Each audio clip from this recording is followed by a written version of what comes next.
Alex Ansary here inside the canopy, and this is my first night sleeping in this thing, and I just want to give a quick review. It's too dark for me to be seen on camera, but the light is just now starting to appear outside, which is comforting. I remember what it felt like to be in the yurt and to be so cold all night, and there were weeks that I went without firewood in the yurt, so I remember the feeling of being so happy to see evidence of the next day, and how it really brought me closer to nature and natural light. And ever since that time, I've been going to sleep earlier and getting up earlier, so that's the good thing. What I can say about this experience is it's moist. It rained pretty heavy last night, but not all night. But that is pretty common here in Portland for it to rain, so it's not out of the ordinary. But the air is very moist, which makes it colder. So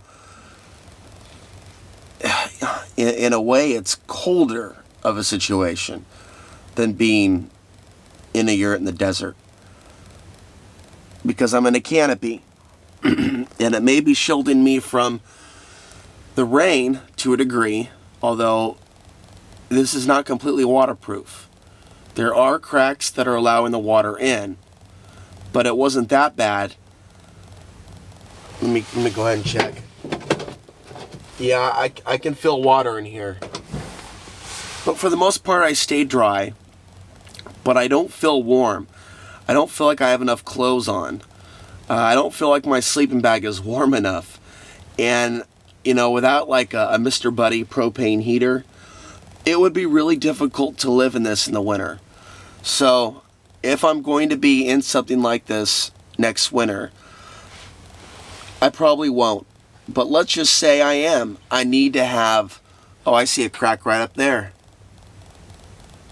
Yeah, we need to get some stucco on that.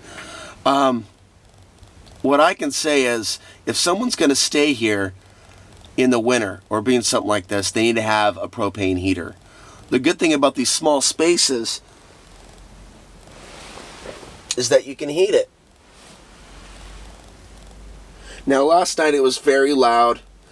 I tried to park somewhere where, you know, I'd be out of the way. I'm not too far from 39th and Holgate. And when that white truck parked last night, I don't know, man, it took them about an hour to decide what they want to do. Whether they just want to hang out in their car and chain smoke meth or whatever they were doing, but they opened and closed their car about 100 times. And it wasn't there to disturb me. You know, I try to be quiet and, you know, be out of mind, out of sight. But yeah, they were literally going in their truck, out of their truck, in their truck, out of the truck. I probably slept about 3 hours altogether. And it's mostly because I'm cold. My body's still shaking. And I wasn't expecting to be this cold. I really thought it would be warmer. So it does get cold at night. I know, rocket science, right? No, it's not rocket science. It does get colder at night. I just didn't think it would get this cold. And don't get me wrong, I can totally do this.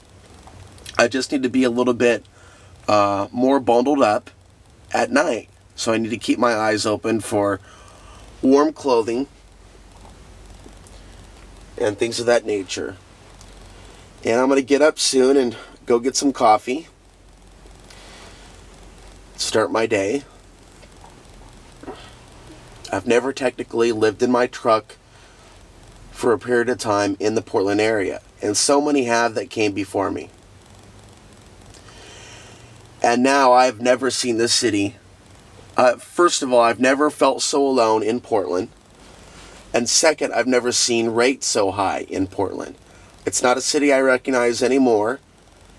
And it's not really a city that I feel that I'm recognized in. Alex Ansary signing off, and we'll see you in the next video.